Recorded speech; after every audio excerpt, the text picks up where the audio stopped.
Untuk membahas lebih jauh lagi pemirsa terkait dengan misteri kematian diplomat muda Kementerian Luar Negeri, kita sudah bergabung dengan sejumlah narasumber. Di antaranya ada Kabareskrim Polri periode 2009-2011 Komjen Pol Purnawirawan Ito Sumardi, kemudian sosiolog kriminalitas dari Universitas Negeri Jakarta Profesor Ci Juliati Hisyam, dan Komisioner Kompolnas Supardi Hamid. Halo, selamat malam Bapak Ibu, apa kabar? Alhamdulillah baik. Baik, baik. Terima kasih telah meluangkan waktu bersama kami di Berita Satu Utama. Saya ingin ke Pak Ito terlebih dahulu. Pak Ito, sampai dengan saat ini kita masih terus menunggu bagaimana penyelidikan dilakukan oleh pihak kepolisian. Tapi menarik memang perhatian publik ini sebenarnya agak terfokus kepada kematian yang tidak wajar. Ada lakban yang melilit di kepala korban dan tidak ada tanda-tanda keberadaan orang lain. Nah, dengan semua kondisi yang ditemukan di TKP, Pak Ito, apakah memang sesulit itu untuk dapat mencari tahu terkait dengan apa sebenarnya yang menjadi penyebab pasti dari kematian korban? Ya, baik Mbak. Dalam satu proses pengungkapan kejadian ya, atau kasus itu dikenal dengan teori segitiga pembuktian. Nah, ini berarti di sini harus ada 3 unsur yang harus ada di situ, yaitu korban, tersangka, dan barang bukti. Ini adalah kasus yang mudah. Ya, kemudian kalau hanya ada satu unsur saja, ini termasuk kasus yang sulit, apalagi di sini memang posisi daripada korban itu pada saat itu adalah berada di tempat sendiri dan dalam keadaan terlilit lakban. Sehingga di sini yang mungkin saya yakin teman-teman di Polda Metro sudah lakukan, yang pertama dilakukan adalah visum luar, tetapi juga visum dalam atau otopsi. Karena dengan adanya lakban itu, menurut saya, ini nanti akan bisa menentukan penyebab matinya korban dan waktu kematian korban. Karena ini sangat penting. Kemudian yang kedua, apakah ini sudah dilakukan atau tidak? Kalau belum, tentunya perlu ada ekshumasi atau melaksanakan penggalian makam kembali untuk dilakukan otopsi yang kedua. Kemudian yang kedua, masalah CCTV ini menarik ya bagi saya. Karena apa? Karena pada saat korban itu keluar membuang sampah, tentunya kondisi pintu dalam keadaan terbuka. Dan saat itu juga posisi CCTV dalam keadaan blind spot ya. Tidak bisa dilihat kalau ada orang masuk atau tidak, orang keluar nggak kelihatan. Nah, logikanya kalau misalnya seperti dikunci hotel atau dengan menggunakan smart key, itu kan kalau kita ada di dalam mau keluar, kalau pintunya dikunci pasti terkunci dari dalam. Nah, tentu ini juga perlu mendapatkan satu pendalaman. Yang ketiga adalah posisi di si penjaga pos itu kan dia jalan ke ujung, kemudian balik pada saat itu untuk mengecek. Nah, tentu ini perlu didalami apakah yang bersangkutan memang telah melakukan upaya untuk mengetok-ngetok pintu atau memanggil namanya, ya ini tentunya perlu dilakukan pendalaman di sini. Kemudian yang ketiga, pada saat dia kembali lagi pagi, itu kan dia membawa alat pel, dan itu pun hanya sekitar tempat saja tanpa dia melakukan aktivitas. Dan keempat, kemudian langsung melakukan satu pencongkelan pintu ya atau jendela untuk mencongkel. Nah, pertanyaan saya, apakah memang tempat kos ini tidak memiliki smart key ya, biasanya punya namanya master. Ini juga tentunya perlu ada satu pendalaman. Hal yang lain adalah masalah digital forensik yang terkait dengan masalah HP dan laptop. HP ini tentunya mungkin perlu untuk dilakukan pendalaman, yaitu incoming dan incoming dengan outgoing daripada pembicaraan. Paling tidak mungkin bisa 1 bulan ya, mungkin sebelum terjadinya waktu kematian, termasuk daripada ingoing dan outgoing daripada telepon daripada pihak korban, dari korban. Nah, ini yang perlu menjadi sesuatu perhatian. Jadi ada 3 unsur atau ahli yang diperlukan di sini. Pertama adalah kedokteran kehakiman untuk menentukan bagaimana itu penyebab korban meninggal maupun waktu. Yang kedua adalah ada ahli digital forensik ya untuk bagaimana menelusuri jejak digital daripada HP maupun penggunaan laptop yang bersangkutan. Yang ketiga adalah psikologi forensik. Kalau ada kemungkinan yang bersangkutan bunuh diri, ya tentunya ini harus dilakukan jejak psikologi dari yang bersangkutan, dan ini tentunya memerlukan satu analisa dan pendalaman yang sangat cermat daripada ahlinya. Jadi di sini saya yakin polisi betul-betul harus hati-hati dan cermat ya menyelidiki ini, karena makanya sampai olah TKP 3 kali ya. Betul. Kemudian kalau untuk otopsi saya nggak tahu berapa kali, tapi apakah sudah dilakukan penelusuran dari jejak digital dari HP yang bersangkutan, kemudian HP daripada penjaga kos, ataukah juga eh, isi laptop daripada korban. Satu hal lagi adalah kita juga perlu melihat apakah di kos itu ada orang lain. Nah, ini kan juga belum diungkap ya, siapa Belum. orang yang ada di sana, kemudian alibi daripada orang-orang yang mungkin ada di sana termasuk penjaga kos ya. Alibinya, kemudian latar belakang penjaga kos, dia sebelum menjadi penjaga kos itu profesinya apa gitu kan. Betul. Biasanya kalau penjaga kan itu dia harus mempunyai satu mungkin ya pemberanian ya, karena Betul. dia kan menjaga kos tersebut. Jadi itu perlu didalami masalah itu. Demikian sementara, Mbak. Baik, nah menarik terkait dengan beberapa poin yang Anda jabarkan tadi soal kejanggalan dari sisi kepala bagian wajah yang dilakban dan juga CCTV. Nah, saya ingin tanya kepada Prof. Cik terlebih dahulu sebagai seorang akademisi sosiolog kriminalitas. Apakah terkait dengan wajah yang dilakban dulu ya, Prof. Ini memiliki makna yang kuat dari sudut pandang sosiolog kriminalitas, dan Anda melihat dengan semua informasi yang beredar dan juga kondisi TKP yang juga diinformasikan di media cukup banyak, apakah memang sudah indikasinya kuat bahwa ini memang cenderung memiliki arah suatu pembunuhan? Baik, terima kasih Mbak.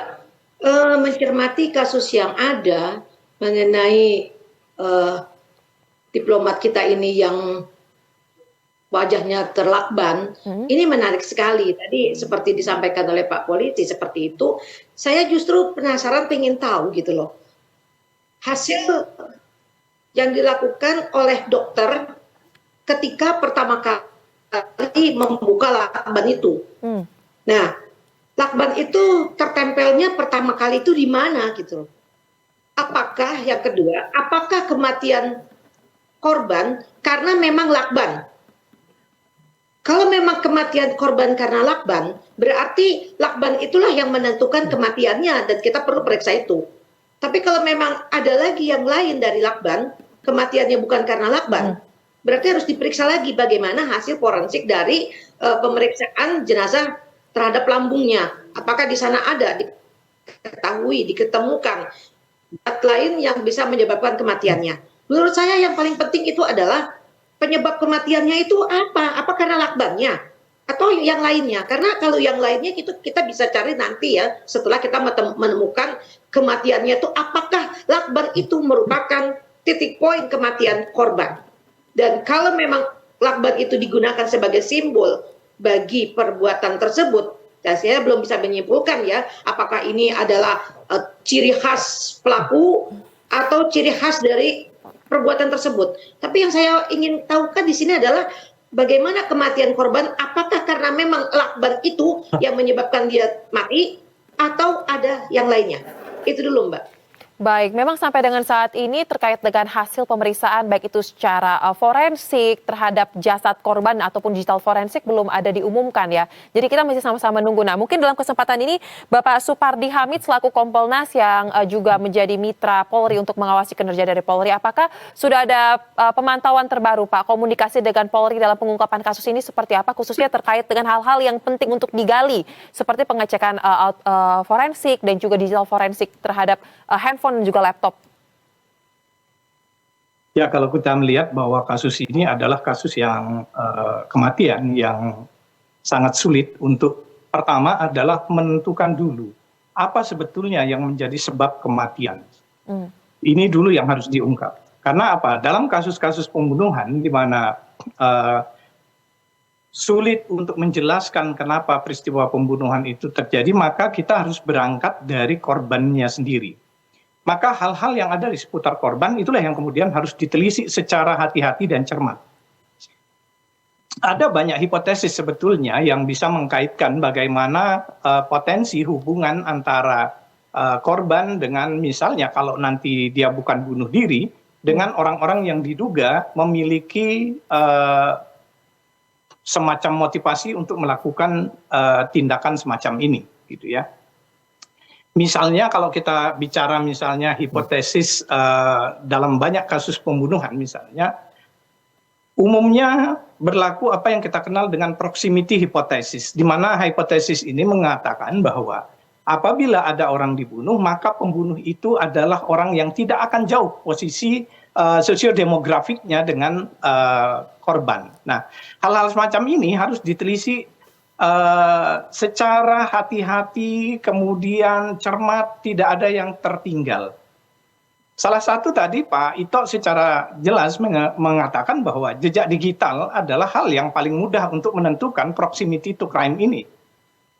Seberapa dekat hubungan antara korban dengan orang yang nanti akan diduga sebagai pelaku, kalau ini kemudian dianggap sebagai kasus pembunuhan.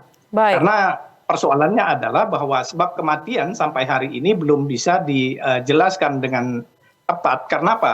Karena kalau kita bicara misalnya, kasus ini adalah kasus bunuh diri, Betul. hampir tidak ditemukan fakta empirik yang menunjukkan bahwa orang melakukan bunuh diri misalnya dengan melakban misalnya. Artinya apa? Hampir semua kasus bunuh diri biasanya dimulai dari memilih modus bunuh diri di mana korban tidak akan punya waktu untuk misalnya kembali. Baik. No point return gitu ya, istilahnya no point return. Artinya apabila dia memilih modus tertentu, maka modus itu adalah modus yang akan mengaccomplish niat bunuh diri itu. Nah, kalau dia lakban, ini kan apabila dia merasa kesulitan bernapas, dia akan buka sendiri. Betul, Beda baik. dengan orang gantung diri. Begitu dia tergantung, dia tidak punya waktu lagi misalnya Baik. untuk menghentikan jeratan di lehernya. Kurang lebih begitu. Baik, baik. Nah, tetapi memang sampai dengan sekarang yang menjadi pertanyaan, mengapa sudah lewat sepekan ya dengan kondisi TKP yang sudah ada lengkap, kurang lebih terkait dengan ada korbannya, ada barang buktinya, tapi belum kunjung juga diketahui terkait dengan titik terang dari kasus ini. Prof. Cik, mungkin jika kita kaitkan lagi dengan kondisi saat korban ditemukan dan juga CCTV yang beredar, apakah Anda bisa melihat atau membaca terkait dengan ada sesuatu yang menjanggal dari aktivitas gerak-gerik korban dan juga terkait dengan peristiwa meninggalnya korban yang dikaitkan dengan profesinya? Apakah ini memiliki benang merah kira-kira Prof. Cik? Baik, kalau kita kaitkan dengan profesinya, mungkin ini masih terlalu jauh ya Mbak, untuk kita sambungkan ke arah sana. Karena penyebab kematiannya itu kan belum jelas, gitu loh. Kalau kita lihat dari CCTV, itu ada rangkaiannya yang mungkin tidak kronologis. Kita harus melihat dari menit ke menit, detik ke detik, hari per hari. Nah, apakah CCTV yang beredar itu sesuai dengan kronologisnya atau memang sudah ada yang direkayasa? Kita belum tahu kalau memang itu direkayasa gitu kan. Tadi dikatakan bahwa CCTV-nya tuh blind spot ya kayak gitu. Sehingga ini agak sulit untuk bisa diterima kalau memang itu adalah CCTV sebagai bukti satu-satunya. Nggak bisa. Nah, kemudian kalau kita lihat lagi di sini ada kunci. Kalau dari foto di sana terlihat bahwa orang dengan mudah bisa mendongkel daun jendela. Berarti kalau dikatakan bahwa anak kunci tergantung di kuncinya, kemungkinan ada orang lain yang melakukan perbuatan itu juga. Karena nampaknya kalau dilihat dari foto itu mudah sekali orang bisa menjongkel daun jendela itu, sehingga orang bisa menaruhnya ke kunci tersebut ke dalam kunci tadi, anak kunci ke dalam kuncinya. Jadi kalau menurut saya di sini jangan dikaitkan dulu ke hal-hal yang lain ya Mbak. Karena kita belum tahu kematiannya kenapa. Mungkin nanti pihak kepolisian, pihak kedokteran forensik akan segera memberikan pengumuman atau menjelaskan bahwa penyebab kematian korban itu karena apa? Apakah benar karena lakban atau yang lainnya? Betul. Karena tadi tidak mungkin orang melakban itu bisa mati karena bukan apa maksudnya kalau dia melilit dari mulut duluan ditaruh, dia nggak napas, udah nggak tahan itu loh. Kalau taruh di hidung pertama kali, dia udah nggak tahan. Sementara kalau orang mau mati itu biasanya dia kepengen yang segera mungkin. Nah gitu, jadi tidak mungkin ada yang perbuatan seperti ini. Saya masih belum bisa mengatakan apakah ini dibunuh, juga belum bisa. Datanya belum lengkap Mbak. Tolong forensik mengemukakan apa yang menyebabkan kematiannya.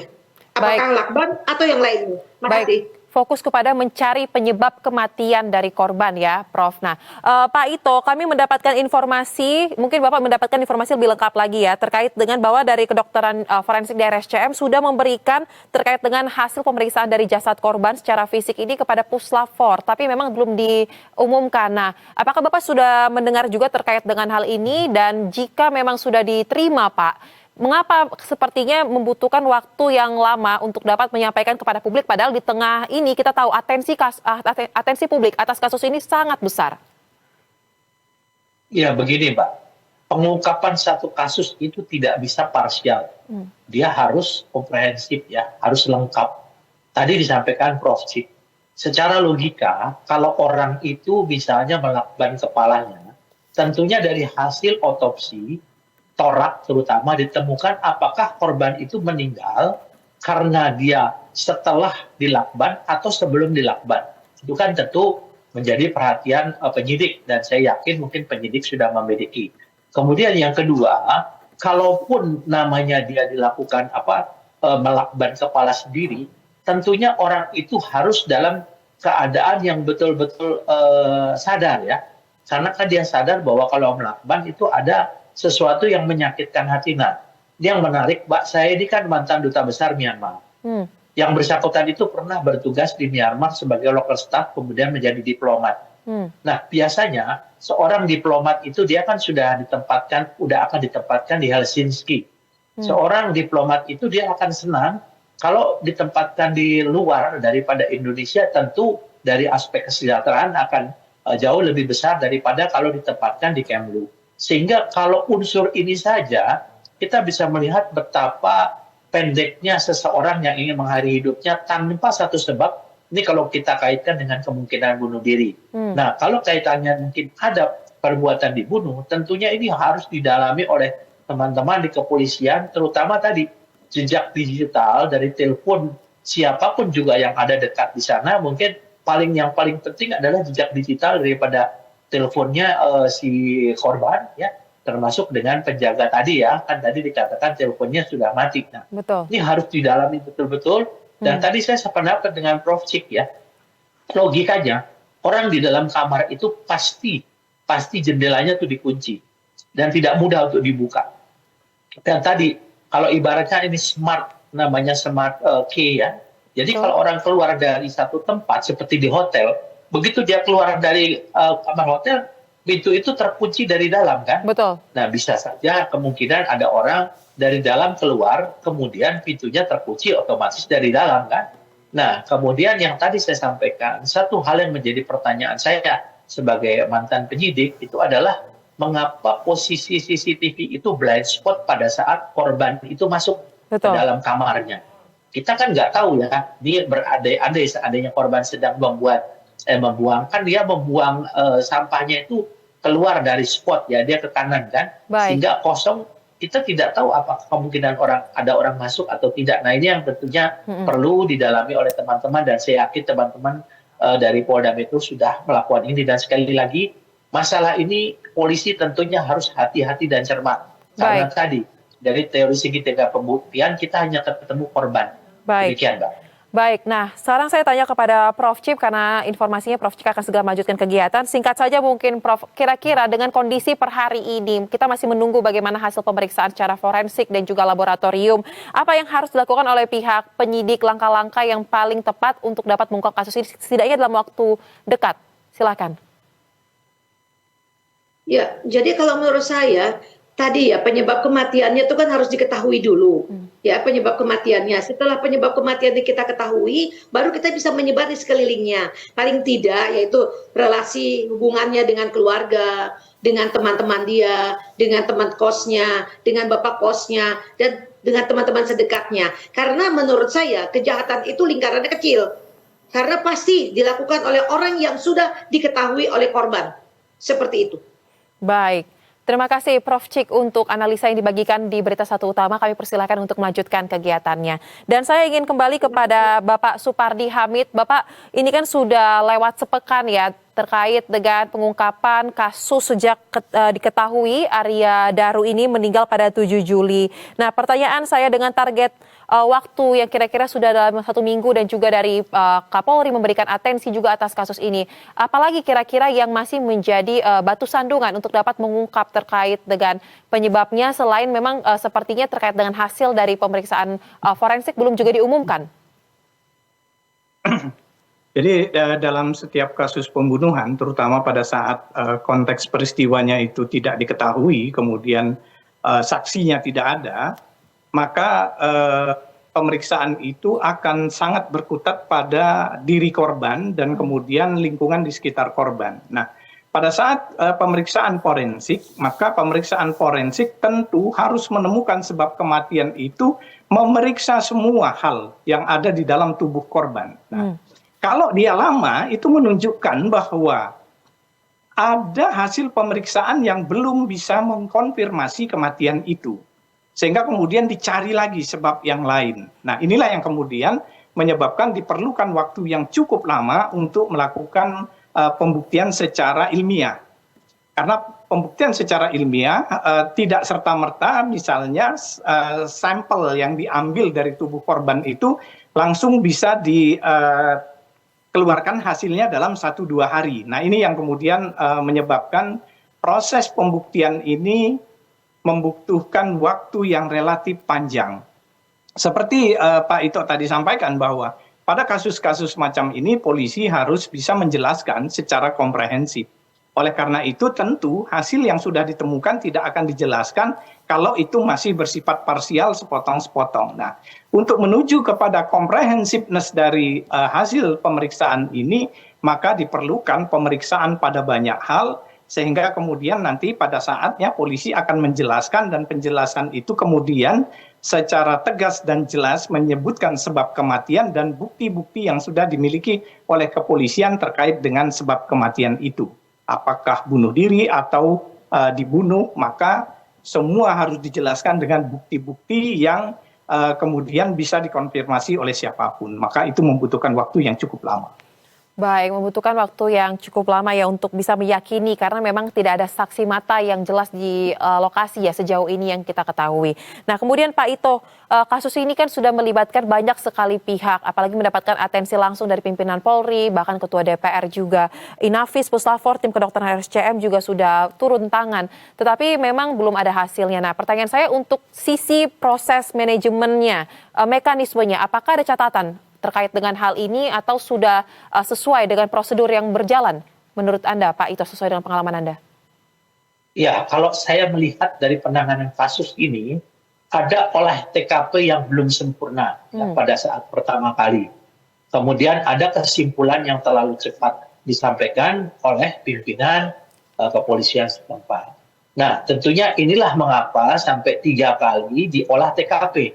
Nah, ini tentunya bagaimana daripada Satuan Atasan dalam Polda menganggap belum cukup untuk olah TKP.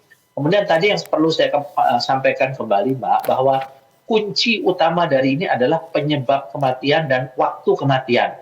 Karena ini akan bisa menentukan bagaimana rangkaian dari sebab itu. Setelah itu adalah jejak digital daripada handphone ya yang bersangkutan. Kemudian bisa ditanyakan kepada istrinya apakah memang yang bersangkutan ini biasa untuk mematikan handphone. Nah, ini kan tentunya menjadi satu analisa yang harus dikembangkan oleh penyidik ya di lapangan. Kalau yang bersangkutan memang biasa mematikan telepon, mungkin istrinya tidak akan minta supaya suaminya itu diingatkan bahwa kenapa teleponnya dimatikan, kenapa tidak dijawab. Nah, itu. Dan yang ketiga tadi, CCTV itu kalau saya melihat keganjilan CCTV ini kan kita pernah ada kasus ya yang beberapa waktu lalu melibatkan di kepolisian dan ada kasus lagi yang di Lombok ya itu kan juga diperoleh melalui sesuatu yang dilakukan analisa ulang ya atau uji forensik ulang seperti ada ekshumasi ya dan saya kira ini juga sama kalau orang bunuh diri itu seperti orang tenggelam Mbak. Orang tenggelam itu kan memang dia tidak berdaya biasanya untuk bertahan untuk bisa mempertahan. Tapi kalau ini tadi disampaikan Prof. menarik ya, kalau memang betul itu di lakban, tentunya orang itu masih bisa ada kesempatan membuka lakban. Ya kalau memang dia merasa ini. Tapi kalau memang dia dalam keadaan misalnya sudah tidak berdaya, di lakban, ya selesailah dia kan. Tidak Betul. ada kemampuan untuk bagaimana membuka. Nah ini yang tentunya harus kemungkinan-kemungkinan inilah yang perlu untuk didalami oleh teman-teman penyidik, dan saya yakin teman-teman penyidik mereka profesional dan sudah melakukan, mudah-mudahan. Dan sekali lagi tentu pengumuman yang akan disampaikan tadi sudah disampaikan juga oleh Bapak Dari Kompolnas bahwa kita tidak parsial, harus lengkap, komprehensif sehingga tidak menimbulkan pertanyaan dan spekulasi-spekulasi lagi. Saya kira itu, Mbak. Baik, memang menarik ya. Jadi sebenarnya kuncinya adalah terkait dengan kasus ini, kita tunggu sama-sama terkait dengan bagaimana pemeriksaan terhadap jasad korban dan juga pemeriksaan digital forensik tersebut ya Pak Ito ya. Pak Supardi, lantas Pak, jika memang pemeriksaan secara jasad korban dan juga terkait dengan digital forensik ini menjadi kunci, apalagi CCTV juga menjadi bahan penting untuk menggali terkait dengan kasus ini, apakah Kompolnas melihat perlu untuk melibatkan campur tangan dari pihak lain, mungkin dari pihak independen ataupun dari pihak profesional untuk dapat membaca, menganalisa terkait dengan CCTV tersebut, karena kan Pak itu juga tadi sempat menggambarkan beberapa kasus yang melibatkan CCTV sebagai barang bukti. Memang seperti agak sulit untuk kita mengandalkan CCTV dalam waktu cepat bisa disimpulkan. Seperti apa kira-kira dari Kompolnas rekomendasinya? Memang sejauh ini polisi tidak bekerja sendiri, jadi banyak saksi ahli yang juga sudah didatangkan untuk memberikan keterangan dan penjelasan kepada penyidik kepolisian terkait potensi dari kasus ini seperti apa. Jadi langkah-langkah itu sebetulnya sudah dilakukan. Jadi banyak ahli-ahli yang kemudian termasuk ahli forensik, ahli digital forensik, ahli psikologi forensik itu sudah didatangkan untuk memastikan secara teoritik dengan keahlian mereka kira-kira penyebab kematian dan konteks peristiwanya seperti apa. Karena kita harus paham bahwa kasus ini adalah unik gitu ya. Kalau ini kasus pembunuhan, jangan-jangan kita memang di-leading oleh orang yang sangat ahli dalam melakukan pembunuhan ini untuk terfokus pada satu hal, dan ini adalah misleading. Jadi potensi-potensi semacam itu sangat besar potensinya terbuka pada kasus ini. Karena kasus ini sekali lagi adalah kasus yang dari sisi motivasi pelaku ini memberikan tanda tanya besar. Kenapa pelaku kemudian harus menghabisi korban? Nah ini adalah pertanyaan yang harus ditelisi. Motif-motif apa yang mungkin menyebabkan korban kemudian harus dimatikan. Nah ini pekerjaan besar oleh polisi, dan polisi tentu tidak akan bekerja sendiri. Demikian, Mbak. Baik, berarti memang sudah dilakukan Pak ya, karena memang ada sejumlah ahli yang diminta untuk turut membantu ya Pak dalam proses pemeriksaan digital forensik tersebut. Nah kemudian Pak Ito, kita tahu spekulasi publik, opini sangat besar terhadap kasus ini, atensinya cukup luar biasa. Lantas sebagai seseorang yang berpengalaman, apakah Anda memiliki terkait dengan himbauan mungkin kepada para penyidik untuk dapat bekerja secara objektif dan terhindar dari bias-bias yang bisa ditimbulkan terkait dengan pengungkapan kasus ini? Ya, kalau saya sedikit aja, Mbak, be profesional. Jadilah profesional, tidak perlu harus terpengaruh dengan opini, dengan spekulasi, apalagi sudah diawasi oleh Pak Supardi dengan teman-teman Kompolnas ya. Karena bagaimanapun juga, ini kan sudah menjadi isu publik ya. Sehingga saya kira untuk penyidik semuanya mereka harus profesional, bahu-membahu, dan tidak ada yang terlewatkan ya. Karena di sini kan dibutuhkan adanya satu kecepatan dan kecermatan. Jadi bukan hanya cepat tapi cermat. Sehingga nanti yang tadi dikatakan bahwa pemeriksaan secara parsial yang dilakukan secara simultan kemudian mengerucut kepada satu kesimpulan. Nah, disinilah dituntut dengan profesional daripada penyidik didukung dengan ahli-ahli dari luar dan diawasi oleh Kompolnas bisa mendapatkan satu kesimpulan yang tidak menimbulkan spekulasi ataupun opini bagi pihak lain. Jadi dapat dipertanggungjawabkan secara ilmiah. Kan ini kan menggunakan scientific based investigation ya. Jadi penyelidikan berbasis ilmiah. Mudah-mudahan itu yang bisa dilakukan oleh penyidik. Demikian, Mbak. Baik, kemudian Pak Supardi mungkin penegasan kembali. Jadi sepanjang penanganan kasus ini Kompolnas belum menerima terkait dengan laporan adanya kendala ya Pak dalam pengungkapan, karena memang semua proses yang berjalan masih on the track ya Pak?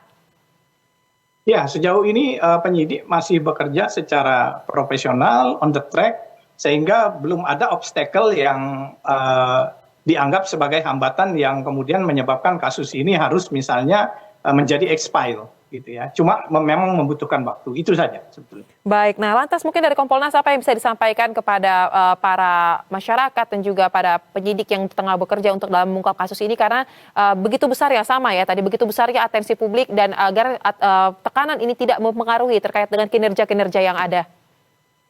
Ya, penyidik harus bekerja saja sesuai dengan keahliannya dan tujuannya. Jadi abaikan saja misalnya ada tekanan-tekanan, ada isu-isu di luar gitu ya. Bekerjalah sesuai dengan SOP yang ada dengan